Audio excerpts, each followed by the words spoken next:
اچھا سر، آپ بتا رہے تھے کہ آپ کی جو فورس ہے وہ اب مختلف دفاتر کی بھی سیکورٹی کے فرائض سر انجام دے رہی ہے، جن میں آئی جی آفس ہے. تو میرا یہاں پہ آپ سے یہ سوال ہے کہ پولیس کے دفاتر تو ہو گئے،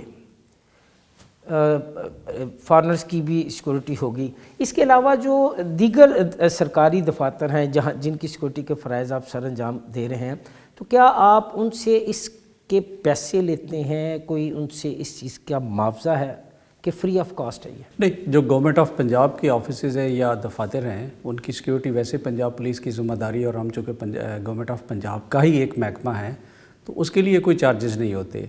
اور جو فارنرز کو، فارن نیشنلز کو government of Punjab security provide کر رہی ہے اس میں بھی ان سے کوئی چارجز نہیں لے جا.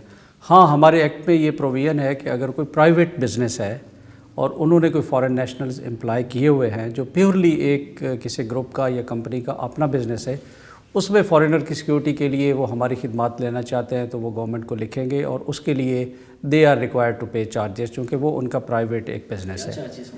وہ اس کا پھر ایک شیڈیول ہے، ظاہر ہے اس میں ہوتا ہے کہ جی جو نارملی ہمارے امپلائیز کی تنخواہ کے برابر چارجز ہوتے ہیں وہ گورنمنٹ کو پے کرتے ہیں جو گورنمنٹ کے خزانے میں جاتے ہیں. اچھا غازی صلاح الدین، مجھے بتائیں گے کہ اس وقت اسپیشل پروٹیکشن یونٹ میں افسران اور جوانوں کی تعداد کتنی ہے؟ جی، ہمارا جو یونٹ ہے یہ 8,000 پلس لوگوں پہ مشتمل ہے. 8,000 پلس، یعنی کہ اس کی جو سینکشن مین پاور ہے ڈی آئی جی سے لے کے کانسٹیبل تک، جس کو سیکیورٹی کانسٹیبل کہتے ہیں، وہ 8,300 ایگزیکٹلی ہے.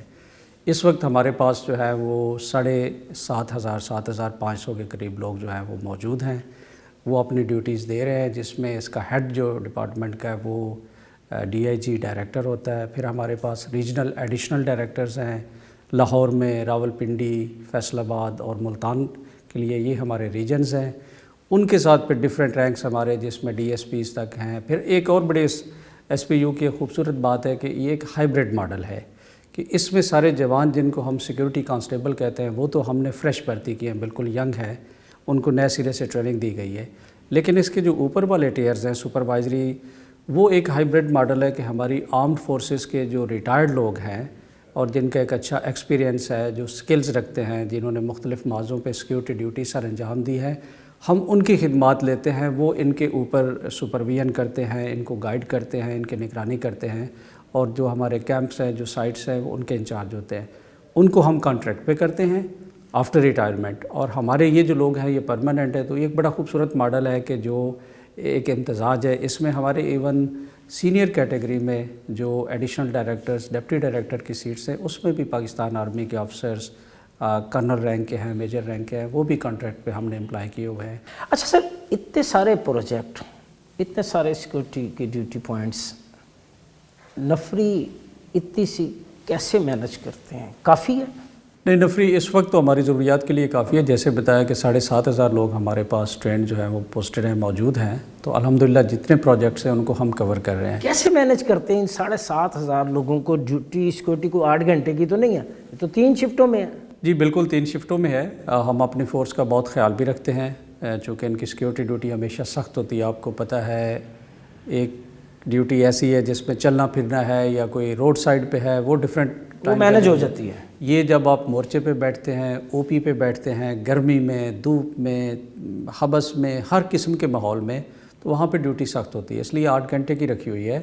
اور ہم نے ایک بہت اچھا سسٹم رکھا ہوا ہے. اپنی فورس کی ویلفیئر کا خیال رکھتے ہیں کہ جہاں پر ہمارے لوگ پوسٹڈ ہیں وہاں پہ ہم نے ایک لیو کا سسٹم رکھا ہوا روٹیشن کا. ہر انڈیویجول کو ہر مہینے کے اندر 5 سے 6 دن چھٹی ملتی ہے. کس طرح سمجھتے ہیں کتنے عرصے تک یہ 7,500 کی نفری کافی رہے گی؟ کیا آپ نہیں سمجھتے کہ اس میں اضافہ جو ہے؟ نہیں، یہ اسٹیٹک نہیں ہے، اس میں اضافہ بالکل ہوگا اور ہوتا رہے گا. جب پروجیکٹس اگر سی پیک کے یا نیشنل امپورٹنس کے اور زیادہ آ جاتے ہیں، جیسے ایک پروجیکٹ ML1 ہے ریلوے کا، اگر وہ لانچ ہو جاتا ہے تو پھر یقیناً ضرورت ہوگی اور پھر نئی ریکروٹمنٹ کی جائے گی. تو جب ضرورت ہوگی ہم گورنمنٹ کے پاس جائیں گے اور گورنمنٹ اس کو اپروو کرے گی. کیا یہ بہتر نہ ہو کہ آپ اپنی ضرورت کے بارے میں انہیں پہلے بتا دیں؟ وہ آلریڈی اس چیز کی انڈرسٹینڈنگ اور اس کی ڈسکشن اس پہ ہوتی رہتی ہے. جیسے ہی وہ سٹیج جب ضرورت ہوتی ہے، ہمارا یہ طریقہ کار ہے کہ جب ہم سمجھتے ہیں کہ فورس ناکافی ہے تو فوراً گورنمنٹ کو سمری موو کی جاتی ہے، اور اس کی اہمیت اور افادیت کے پیش نظر وہ وقت آنے پہ فوری منظور ہو جائے گا. اچھا، ابھی میں نے سوال جو آپ کے سیشن میں آپ کی بات کاٹی جوان کی مشکلات آپ بتا رہے تھے. سیکورٹی ڈیوٹی ایک بڑا مشکل فریضہ ہے اور بڑا مستقل مزاج اس میں دکھانی پڑتی ہے. کس طرح آپ کا ایک جوان کن کن مشکلات سے نبردازماں ہوتا ہے؟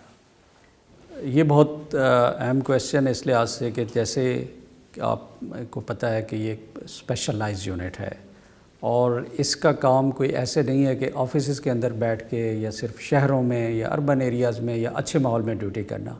جہاں پہ ہمارے فارن نیشنلز موجود ہیں، جہاں پہ ہمارے پروجیکٹس ہیں، چاہے وہ جس کو کہتے ہیں صحرا میں ہیں، چاہے وہ دریا کے کنارے ہیں، چاہے جنگلوں میں ہیں، چاہے پہاڑوں میں ہیں، وہ کام کر رہے ہیں تو ہر جگہ پہ ہم ان کے ساتھ ہیں اور ان کی سیکیورٹی کے لیے انشاءاللہ تیار ہیں. وہاں پہ جیسے بتایا کہ مورچے کی ڈیوٹی ہے، باؤنڈری وال کے ساتھ ہے، دھوپ میں ہے، دن میں ہے، رات میں ہے. ہمارے لوگوں کے لیے یہ بڑی مشکل ہے اور وہ بڑی مشکل حالات میں اپنا فرض سر انجام دے رہے ہیں اور نیشنل ڈیولپمنٹ میں، قومی ترقی میں اپنا کردار ادا کر رہے ہیں. ہم نے پھر کوشش کی ہے کہ ان نامساعد حالات میں بھی ان کا میکسیمم خیال رکھا جائے. جہاں پہ وہ ڈیوٹی دیتے ہیں وہاں پہ ہم نے ان کو موسم سے بچاؤ کے لیے سامان دیا ہوا ہے، یونیفارم ہیں، چھتریاں ہیں، پنکھے پرووائڈ کیے ہوئے ہیں، کولرز پرووائڈ کیے ہوئے ہیں. ہم چاہتے ہیں کہ میکسیمم جتنا کچھ ہو سکتا ہے اس جگہ پہ وہ پاسبل کیا جائے. پھر جیسے بتایا کہ یہ چونکہ پنجاب کے تمام اضلاع سے یہ ہمارے جوان، ہمارے یہ بچے آتے ہیں اور فار آف پروجیکٹس پہ ہو سکتا ہے کہ کوئی ڈی جی خان کا بچہ ہے یا ملتان کا اور وہ اس وقت راولپنڈی میں یا اٹک میں اپنے فرائض سر انجام دیں. ایگزیکٹلی.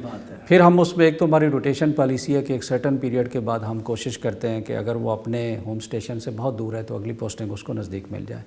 سیکنڈلی ہم نے ایک لیو پالیسی رکھی ہوئی ہے کہ ہر جگہ پہ ڈپلائمنٹ کے اندر ایکسٹرا فورس دی ہوئی ہے کہ ایک سرٹن پرسنٹیج ہر وقت چھٹی پہ جاتی ہے تاکہ یہ اپنی فیملیز کو لک آفٹر کر سکیں، ان کے ساتھ مل سکیں، ان کا خیال رکھ سکیں. تو وہ ویکلی بیسس پہ بھی اور منتھلی بیسس پہ ایٹ لیسٹ مہینے کے اندر اندر ہر بندے کو 5 سے 6 دن کی چھٹی دی جاتی ہے. وہ کوشن ہم نے رکھا ہوا ہے کہ اتنی فورس ہر وقت جو ہے وہ روٹیشن پہ لیو پہ جائے گی اور باقی، اور وہ ہمارا پلان مہینے کے شروع میں ایڈوانس میں ایشو ہو جاتا ہے. تو پھر سب کو تسلی ہوتی ہے کہ میرٹ بیسڈ ہے، پلان آلریڈی اپرووڈ ہے، ہر ایک کو پتہ ہے کہ میں نے فلان ڈیٹ پہ اپنے گھر جانا ہے، وہ اس حساب سے پلاننگ کر لیتا ہے. وہ چیز ہم نے اس میں کی ہوئی ہے. اچھا سر، ڈی جی خان سے پنڈی آپ نے بڑی اچھا پوائنٹ آپ نے جو ہے اس کو ریز کیا. اب میں بتائیں اس حوالے سے آپ کو سفارشیں تو آتی ہوں گی، کوئی پریشر تو ہوتا ہوگا دوستوں کا، سیاستدانوں کا کہ یار یہ اس کو پنڈی سے ڈی جی خان کر دیں یا اس کو ڈی جی خان سے ملتان کر دیں، یہ اس کا تناسب کیا ہے؟ بالکل، یہ ایک ہمارا کامن اسپیکٹ ہے، سفارشیں بالکل آتی ہیں اور یہ قومی فریضہ ہے. آپ نے کہا ہے کہ سب کی طرف سے یہ ایک ہمارا، آپ اس کو کلچر کہہ لیں، وہ ہے. لیکن ہم نے اس میں ایس او پیز رکھی ہوئی ہیں، جو ایس او پیز جب ہم سب کو بتاتے ہیں تو پھر وہ مطمئن ہو جاتے ہیں کہ جی جہاں پہ جس کی روٹیشن ہے ہم کہتے ہیں کہ جی منیمم اس نے، کچھ ہماری جگہیں ہیں جو بہت فار آف ہیں تو 6 months ہے اور کچھ ہماری 1 سال ہے.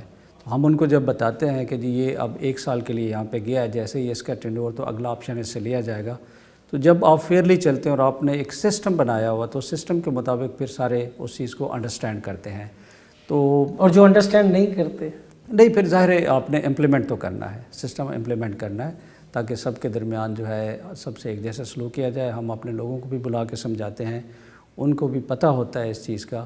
تو اس کا یہ فائدہ ہے کہ پھر دے انڈرسٹینڈ کہ ہمارے ساتھ کوئی زیادتی نہیں ہو رہی اور ایک پراپر ایس او پی کے تحت چل رہے ہیں. اچھا ویسا مجھے بتائیے گا کہ ٹریننگ جو ہے اسپیشل پروٹیکشن یونٹ کے جوان کی، کیا آپ کے اپنے ٹریننگ کالج ہیں کہ آپ بھی یہ سالہ چونک سینٹر اور جو دیگر آپ کے ٹریننگ کالجز ہیں یہیں سے ٹریننگ کرواتے ہیں؟ ایس پی یو کا اپنا ٹریننگ سکول ہمارے آرگنائزیشن میں موجود ہے. جب ہمارا ہیڈ کوارٹر فنکشنل ہو جائے گا تو انشاءاللہ تعالیٰ وہ بھی فنکشنل ہو جائے گا. For the time being Punjab police کے جو ہمارے اپنے ٹریننگ انسٹیٹیوٹس ہیں وہاں پہ ہمارے لوگوں کی ٹریننگ ہوتی ہے، ریکروٹمنٹ ٹریننگ ہوتی ہے. پھر ایلیٹ پولیس ٹریننگ سکول ہے، وہاں پہ ہم ان کی اسپیشلائز ٹریننگ کرواتے ہیں. اس کے بعد ڈفرینٹ سہولیات ہمارے پاس ہیں پنجاب پولیس کی، جہاں پہ فائرنگ پریکٹسز وغیرہ کرواتے ہیں. اور جیسے کہا ہے کہ پاکستان آرمی کے بھی کچھ ایسے ادارے ہیں جہاں پہ ریکویسٹ پہ ہم اپنے لوگوں کو اچھی اسکلز کے لیے سنائپر فائرنگ میں ATC کے اور ٹیکٹیکل کورسز کے لیے ہم ان کو بھیجتے ہیں اور وہاں سے بھی استفادہ کرتے ہیں. اچھا غیر صاحب، جن جوانوں کی آپ ڈیوٹیز لگاتے ہیں کیا وہ ڈیوٹی سے غائب بھی ہوتے ہیں؟ اور اگر غائب ہو جاتے ہیں، غیر حاضر جسے کہتے ہیں عرف عام میں، تو اس کا تناسب کیا ہے؟ اور ان غیر حاضر کی غازی کے دربار میں سزا کیا ہے؟ یہ ایک جس کو کہتے ہیں نا سروس کا جزو لا ینفق ہے، ہیومن نیچر ہے، ضرور لوگ غیر حاضر ہوتے ہیں. کچھ غیر حاضر تو ہوتے ہیں جن کے سم ٹائمز جینون بہانے، ایکسکیوز آپ کہہ لیں، جسٹیفیکیشن تو نہیں ہوتی. ڈیوٹی سے ویلفلی تو ایک دن کی بھی ایبسنس کی جسٹیفیکیشن نہیں ہے. لیکن کچھ لوگ اپنے ڈومیسٹک ایشوز کی وجہ سے غیر حاضر ہو جاتے ہیں، اور کچھ جو ہیں وہ جس کو کہتے ہیں بہانے پہ بھی ہو جاتے ہیں. اس میں جو تو وداؤٹ ایکسکیوز ہے اس کے لیے تو بالکل کوئی رعایت نہیں ہے. ڈسپلنری ایکشن ہمارا بہت سخت ہے، اور فی الفور ہم اس پہ کارروائی کرتے ہیں، اور ہمارے جو END رولز ہیں اس کے تحت ان کو سزا دیتے ہیں، ڈسمس کر دیتے ہیں سروس سے، یا باقی سزائیں. میں سمجھتا ہوں کہ 1% سے زیادہ ایبسنس نہیں ہے، نارملی 1% سے اندر ہی ہوتی ہے. اور اس میں آف کورس جو ڈپارٹمنٹل پروسیڈنگز ہوتی ہیں اس میں اس جوان کو اپرچونٹی دی جاتی ہے، اس کو سنا جاتا ہے. اگر تو واقعی ایسی کوئی ریزنز تھی، پریسنگ نیڈ تھی کہ وہ چھٹی وقت پہ نہیں لے سکا، ایمرجنسی میں چلا گیا یا پریشانی کے عالم میں تھا، تو پھر اس کا وہ پیریڈ یا وہ جس کو کہتے ہیں جسٹیفائیڈ ہے، جائز ہے، تو پھر ہم اس کو لیو میں کنورٹ کر دیتے ہیں. تو یہ چیز بالکل چلتی ہے، اس کو کاؤنٹر کرنا پڑتا ہے. ہمارا چیلنج یہ ہوتا ہے کہ ہم ایسا ماحول کریٹ کریں، ایسی SOPs امپلیمنٹ کریں کہ ایبسنس، غیر حاضری کم سے کم ہو. جب یکساں مساوی سب کو مواقع ہوں گے، اور وہ فورس کے ساتھ آپ کی کمانڈرز کی، سپروائزری افسرز کی انٹریکشن ہوگی، ایکسیسیبل ہوں گے، دربار ہوں گے، بریفنگز ہوں گی، ڈفرینٹ چینلز اویلیبل ہوں گے، اور وہ ان تک اپنی بات پہنچا سکتے ہیں، تو میرا خیال ہے کام ہو جاتا ہے. ہمارے ہاں اسی میں تھوڑا سا میں ایڈ کروں گا کہ ایسے سسٹم ہے، ہماری ہیلپ لائن ہے، لوگ یہاں پہ ڈائریکٹ اپلیکیشن دے دیتے ہیں جو اسی دن مجھے پٹ اپ کر دی جاتی ہے. مجھے ڈائریکٹ میسیجز سارا دن کرتے رہتے ہیں، میں اس میں سے اسی وقت چیک کروا لیتا ہوں. ہمارے جو ایڈیشنل ڈائریکٹرز ہیں، ریجنل آفیسرز ہیں، ان کا بھی کمیونیکیشن اچھا ہے، تو ہم کرتے ہیں سارٹ آؤٹ. لیکن ظاہر ہے جیسے کہا ہے کہ ڈیویشن ہیومن نیچر میں ہے، تو وہ کچھ نہ کچھ ضرور ہوتی ہے، لیکن اس کو ہم بہت سیریسلی ویو کرتے ہیں. اچھا سر، یہ جو دور دراز کے علاقوں میں جوان ڈیوٹی کے فرائض سر انجام دیتا ہے، تو وہاں پہ کھانے پینے کی اشیاء کا تو فقدان ہوتا ہے، دیگر سہولیات زندگی جو ہے وہ بھی نہیں ہوتی، تو ان چیزوں کو آپ کیسے مینج کریں؟ یہ بھی ایک بہت اہم ایریا ہے جو آپ نے ہائی لائٹ کیا. ہم گریٹفل کہ آپ اس طرف لے آئے ہیں.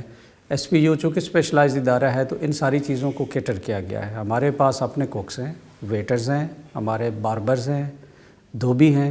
جہاں پہ ہمارے کیمپ اسٹیبلش، اور ہم سنتے ہیں کہ ایک سبسٹینشل ہماری فورس ہے، 40 لوگ ہیں، 50 ہیں، 100 ہے، وہاں ہم نے یہ سپورٹ سٹاف ان کو دیا ہوا ہے. اپنا وہ میس چلاتے ہیں، ہمارے لوگ سپورٹ کرتے ہیں، اور کم سے کم ایکسپینڈیچر میں جو ہے ان کو اچھا ایک کھانا مل جاتا ہے.